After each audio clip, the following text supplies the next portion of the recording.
السلام علیکم ورحمۃ اللہ وبرکاتہ۔ محترم بزرگوں، دوستوں، عزیز ساتھیوں اور پیاری ماں بہنوں، اللہ تعالیٰ کی ذات سے قوی امید ہے کہ انشاءاللہ آپ تمام حضرات بخیر و عافیت ہوں گے۔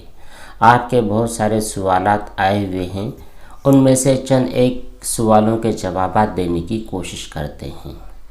سب سے پہلا سوال ایک بھائی نے کیا ہے، کہتے ہیں السلام علیکم مفتی صاحب، رات میں مجھ کو احتلام ہوا، صبح فجر کی نماز کے لیے بیدار ہوا اور غسل کرنے کا ارادہ کیا تو گھر والوں نے کہا کہ سخت سردی ہے، نماز پڑھ لو، وقت ختم ہو رہا ہے۔ تو ایسی صورت میں نے غسل نہیں کیا، ویسے ہی وضو کر فجر کی نماز ادا کر لی ہے، تو میری نماز صحیح ہوئی اور مجھ کو گناہ ملے گا یا نہیں؟ دیکھیے، اگر آپ کے اوپر غسل واجب ہے اور آپ کو پتہ بھی ہے کہ مجھ پر غسل واجب ہے، تو ایسی صورت میں غسل کر لینا آپ کے لیے ضروری تھا۔ بنا غسل کے اگر آپ نے وضو کر لیا ہے اور نماز کی ادائیگی کی ہے تو آپ کی نماز صحیح نہیں ہوئی ہے۔ اس نماز کو جو کہ فجر کی نماز تھی، آپ نے بنا غسل کے صرف یوں ہی وضو کر کے ادا کر لی ہے، وہ نماز آپ کی صحیح نہیں ہوئی، قضا ادا کرنا ضروری ہے۔ آپ پہلی فرصت میں غسل کر لیں، اس نماز کو دہرا لیں، اور جو غلطی آپ کی ہوئی ہے اس غلطی کی وجہ سے توبہ استغفار ضرور کر لیں۔ اگلا سوال ایک خاتون نے کیا ہے، کہتی ہے السلام علیکم مفتی صاحب، شوہر کو پتہ ہو کہ بیوی حیض کی حالت میں ہے، لیکن پھر بھی شوہر بیوی سے مذاق میں یوں ہی کہتا ہے کہ ہم بستری کرنا چاہتے ہیں، تو کیا ایسی صورت میں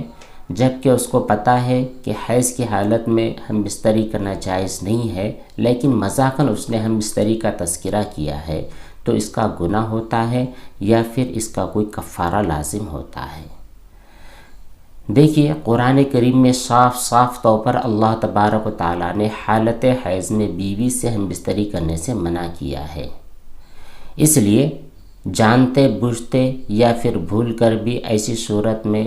ہم بستری کا تذکرہ کرنا مناسب نہیں ہے، کیونکہ جو چیز یقینی طور پر ہو نہیں سکتی ہے، اس کا ارادہ کرنا یا پھر ہنسی مذاق میں اس کا تذکرہ کرنا، یہ بھی غیر فائدہ مند ہے۔ اس لیے ایسی صورت میں کفارہ تو کوئی لازم نہیں ہے، البتہ گناہ ہے۔ ایسی باتیں آئندہ اپنی زبان سے نہ نکالیں، توبہ استغفار کریں۔ اگلا سوال ایک صاحب نے کیا ہے، کہتے ہیں مفتی صاحب، نماز قبول ہونے کی کوئی علامت بتلا دیں۔ سب سے پہلی چیز تو یہ ہے کہ نماز یا پھر کوئی بھی عبادت جو آپ انجام دے رہے ہیں، اس عبادت کو انجام دینے کے لیے جتنی چیزوں کی ضرورت پڑتی ہے، یعنی جو چیز واجبات ہوتے ہیں، فرائض ہوتے ہیں، شرائط ہوتے ہیں، سنن ہوا کرتی ہے، نفل ہوا کرتی ہیں، ان تمام چیزوں کی رعایت کرتے ہوئے وہ نیک کام آپ کریں۔ اگر آپ نماز پڑھ رہے ہیں تو تمام واجبات، شرائط، سنن اور تمام چیزوں کی رعایت کرتے ہوئے انتہائی خشوع اور خضوع کے ساتھ نماز ادا کر لیں، اور جہاں تک قبولیت کا معاملہ ہے، یہ اللہ تعالیٰ کے ہاتھ میں ہے، جس کے چاہے اعمال قبول فرمائے، جس کے چاہے اعمال قبول نہ فرمائے۔ اسی کے ساتھ ساتھ اللہ تبارک و تعالیٰ نے قرآن کریم میں تذکرہ کیا ہے کہ بے شک اللہ تعالیٰ متقی لوگوں کے اعمال قبول کرتا ہے اور محسنین کے اجر کو ضائع نہیں کرتا۔ اس لیے آپ اللہ تعالیٰ کی ذات پر بھروسہ رکھیں کہ جو کام آپ نے اخلاص و للہیت کے ساتھ کیا ہے، مکمل احکامات اور ان کی پابندیوں کے رعایت کے ساتھ کیا ہے، تو انشاءاللہ آپ کی اس نماز کو یا پھر جو بھی عمل آپ نے کیا ہے اس کو ضرور قبول فرمائیں گے۔ اگلا سوال ہے السلام علیکم مفتی صاحب، میری ایک بڑی فیملی ہے اور ہم جس روم میں رہتے ہیں، ہمارا جو فلیٹ ہے، وہاں پر ہر فلیٹ کے لیے ایک مخصوص پانی کی ٹنکی دی ہوئی ہے۔ ہمارے فلیٹ میں جہاں پر پانی آتا ہے تو وہ جو ٹنکی جس تخت پر رکھی گئی ہے، اس تخت کو ہم نے جو پینٹ کیا تھا یا پھر جس نے بھی جو پینٹ کیا تھا، وہ ناپاک پانی میں مکس کر کے پینٹ کیا تھا، اب چونکہ وہ پینٹ سوکھ چکا ہے، اب ٹانکی میں سے کچھ پانی گرتا ہے، گرنے کی وجہ سے وہ پانی نیچے ہمارے فرش پر گر جاتا ہے۔ اسی طرح کچھ پانی جو ہماری ٹنکی ہوتی ہے اس ٹنکی کے نیچے لگا ہوتا ہے، تو کہ ایسی صورت میں ہماری وہ ٹنکی ناپاک ہو جاتی ہے، اور ہمارے فرش پر جو پانی گرتا ہے وہ فرش بھی ناپاک ہو جاتا ہے۔ اس کے بارے میں تفصیل سے بتلائیں۔ دیکھیے، آپ کے سوال کا جواب یہ ہے کہ زمین اور جو بھی چیز زمین کی جنس کے اندر آتی ہے، ان تمام چیزوں کا حکم یہ ہے کہ جب اس پر نجاست گر گئی ہے، ناپاکی گر گئی ہے اور وہ سوکھ گئی ہے، اور سوکھنے کی وجہ سے اس میں کے جتنے بھی نجاست کے اثرات تھے وہ ختم ہو گئے ہیں، تو وہ چیز پاک ہو جاتی ہے۔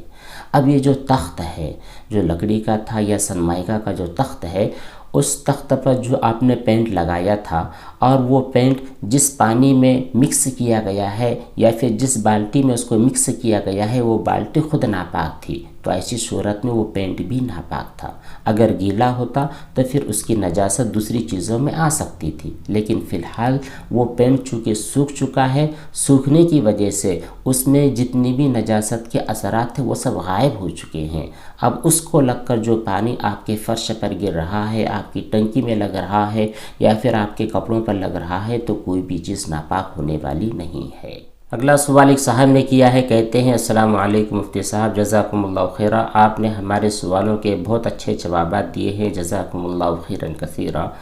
ایک سوال یہ کرتے ہیں، کہتے ہیں کہ ٹوائلٹ میں اگر جائیں اور وہاں پر پیشاب وغیرہ سے فارغ ہو جائے، پھر وہاں کی کچھ گندگی یا پھر پانی یا پھر پیشاب کا کوئی قطرہ اڑ کر ہمارے بدن پر لگ جاتا ہے، تو کیا ایسی صورت میں غسل کرنا ضروری ہوتا ہے یا صرف پانی بہا دینے کی وجہ سے وہ چیز پاک ہو جاتی ہے؟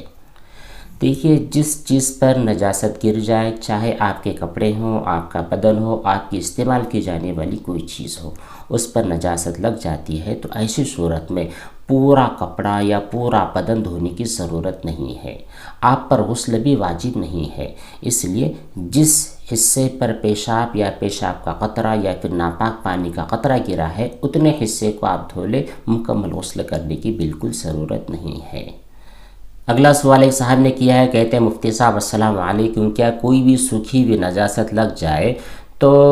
اس کی وجہ سے ہم ناپاک ہو جاتے ہیں؟ جو نجاست پوری طرح سوکھ چکی ہے، جیسے پیشاب ہے، منی ہے وغیرہ، دیکھیے جو چیز بالکل سوکھ چکی ہے، جو نجاست ہے، جو کہ ہارڈ ہے، جیسے پخانہ ہے، خون ہے، اسپرم وغیرہ، یہ سوکھ چکے ہیں اور آپ کے بدن یا کپڑے پر لگ چکے ہیں، تو ایسی صورت میں آپ کا بدن کپڑا ناپاک نہیں ہوگا، اس لیے کہ وہ نجاست صرف آپ کو ٹچ ہوئی ہے، اس کے اثرات آپ کے کپڑے اور بدن میں نہیں گئے ہیں، اور اگر بدن میں یا پھر کپڑے میں اس کے اثرات منتقل ہو چکے ہیں، اس کی بدبو آ چکی ہے، تو ایسی صورت میں دھونے کی ضرورت ہے۔ اگلا سوال ایک صاحب نے کیا، السلام علیکم ورحمۃ اللہ، مفتی صاحب کیا پیرٹ جو کہ طوطا ہوتا ہے اس کا پخانہ پاک ہوتا ہے یا ناپاک؟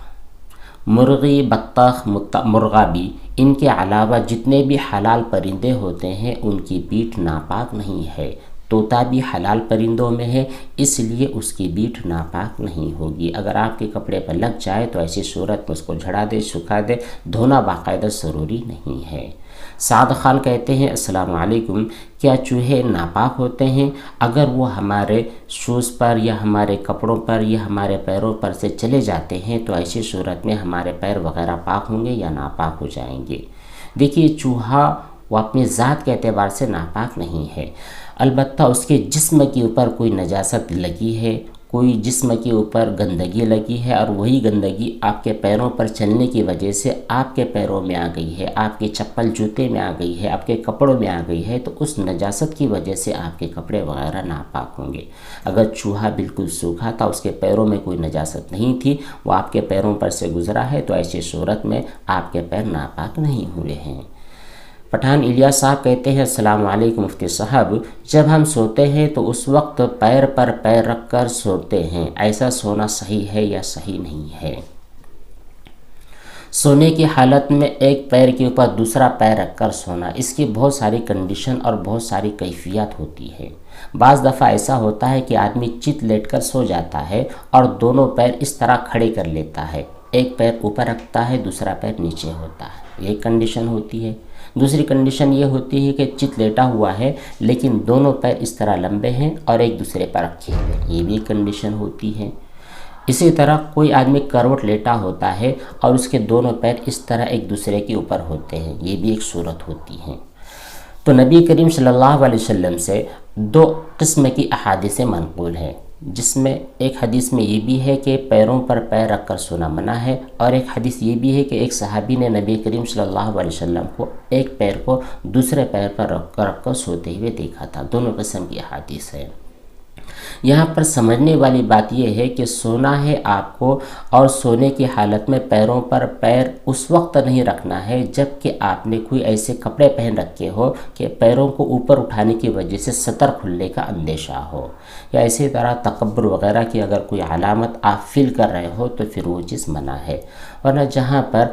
سطر وغیرہ کا کوئی معاملہ نہیں ہے، آپ نے ازار یا پھر پینٹ وغیرہ پہن رکھی ہے، آپ نے تہبند اور جو لنگی ہوتی ہے اس طرح کا کوئی کپڑا نہیں پہنا ہے، تو ایسی صورت میں سطر کھلنے کا اندیشہ عام طور پر ہوتا نہیں ہے، چاہے